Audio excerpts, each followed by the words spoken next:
విద్యార్థులు యువజనులు వాళ్ళ సమస్యలకు సంబంధించింది ఈ ఉద్యమం. అందులోనూ ఇది మొదలైంది ఈ ప్రభుత్వం, కూటమి ప్రభుత్వం, చంద్రబాబు నాయుడు గారి ప్రభుత్వం మెగా డిఎస్సి పేరుతో వేల ఉద్యోగాలు ఇస్తామని చెప్పి ఏదైతే పరీక్షలు జరిపి రిక్రూట్మెంట్ పూర్తి చేశారో అందులో జరిగిన అక్రమాలు, లీకేజీ మీద ఆ పరీక్షల్లో అర్హత పొంది కూడా ఉద్యోగాలు పొందని బాధితులు బయటకు వచ్చి వాయిస్ రైజ్ చేసి అలాగే కోర్టు కూడా వెళ్ళిన తర్వాత అది ప్రపంచం దృష్టికి వచ్చింది. ఆ విషయమై ఏ బాధ్యత కలిగిన ప్రభుత్వమైనా సరే కనీస బాధ్యత, తమ పాత్ర అందులో లేకపోతే, ప్రభుత్వ పెద్దల పాత్ర లేకపోతే, వాళ్ళ ఆధ్వర్యంలో నడవకపోతే దాని మీద విచారణ జరిపించడం, వచ్చిన అనుమానాలు నివృత్తి చేయడం ఇది సహజంగా జరిగే ప్రక్రియ.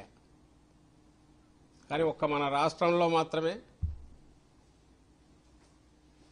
దానికి సమాధానం ఇవ్వకపోగా ఇది వైఎస్ఆర్ కాంగ్రెస్ పార్టీ చేస్తున్న ఒక కృత్రిమ ఉద్యమంలాగా క్రియేట్ చేయాలని ఫస్ట్ నుంచి చంద్రబాబు నాయుడు గారు ప్రయత్నం చేస్తున్నారు. ఆయన పార్టీ, ఇంకా ఆయన పెట్టుకున్న ఫేక్ మీడియా వ్యవస్థలు ఏవైతే ఉన్నాయో, సోషల్ మీడియా వ్యవస్థలు కానీ, ఆయనకు నిర్దేశం చేసే ఆ 2 పత్రికలు, ఆ ఛానళ్ళు కానీ,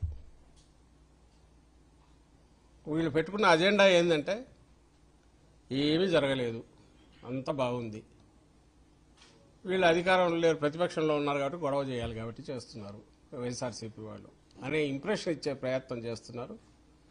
ఇంకా వాయిస్ రైజ్ అయ్యే కొద్దీ దాన్ని ఎట్లా తొక్కాలని చూస్తున్నారు.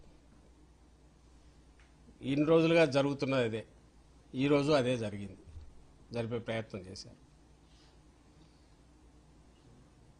కానీ దాదాపు 2 నెలల 10 రోజులు, అంటే 70 రోజులు 75 రోజుల్లో మా పార్టీ తరఫున 10 కార్యక్రమాలు చేశాం. ప్రతి దానికి విశేషంగా స్పందన వస్తుంది. యువత నుంచి వస్తోంది, ప్రజల నుంచి వస్తుంది. డిఎస్సితో పాటు నేను ఇంతకుముందు అన్నట్టు నిరుద్యోగులకు, యువతకు చేసిన మోసం, విద్యార్థులకు జీవితాలతో చెలగాటమాడుతున్న వైనం, దీన్ని ఎప్పటికప్పుడు ప్రశ్నిస్తున్నాం.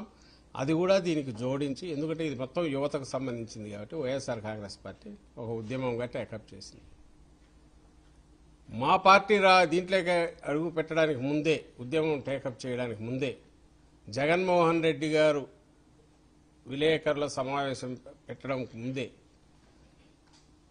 ఆ తర్వాత ఆయన జగన్మోహన్ రెడ్డి గారు ఎవరైతే డిఎస్సిలో బాధితులై 1:1లో పిలవబడి కూడా అవకాశం రాలేదో, డినై చేశారో ఉద్యోగం, వాళ్ళ గోడు వచ్చి చెప్పుకున్న తర్వాత దానికి ముందే వాళ్ళంతటా వాళ్ళే అభ్యర్థులు వాళ్ళ గొంతు విప్పడం మొదలుపెట్టారు. కోర్టు కూడా వెళ్ళారు. ఇది వాస్తవం. ప్రజాస్వామ్యంలో ఏ అంశం మీదైనా ఒక ఇండివిజువల్ దగ్గర నుంచి ఒక సమూహం వరకు, ఒక రాజకీయ పార్టీ అయినా ఏ నినాదమైనా ఇవ్వచ్చు. కానీ ప్రజలకు ఆమోదయోగ్యం కాని అయితే నిలబడదు. మన వైఎస్ఆర్ కాంగ్రెస్ పార్టీ టేకప్ చేసిన ఈ ఉద్యమం ఎందుకు నిలబడి రోజు రోజుకు స్పందన పెరుగుతోంది, ప్రజల్లోకి బాగా చొచ్చుకు వెళ్ళిందంటే కారణం ఏమంటే దాంట్లో ఉంది కాబట్టి, దాంట్లో వాస్తవం ఉంది కాబట్టి. ఎస్, ఇది కరెక్టే కదా, ఎందుకు ఆన్సర్ ఇవ్వలేదు ప్రజలు అడుగుతున్నారు, ఎక్స్పెక్ట్ చేస్తున్నారు ఆన్సర్. కాబట్టి అలాగే అక్రమాలు జరిగాయి, లీకేజీ జరిగింది అన్నది వాస్తవం కాబట్టే చంద్రబాబు నాయుడు గారు ఉలిక్కి పడుతున్నారు ప్రతిసారి. దీన్ని ఎలా తొక్కాలని చూస్తున్నారు. తన కొడుకు రాజీనామా చేసిన డిమాండ్ పక్కదారి పట్టించాలని ఎట్లా అని చూస్తున్నారు.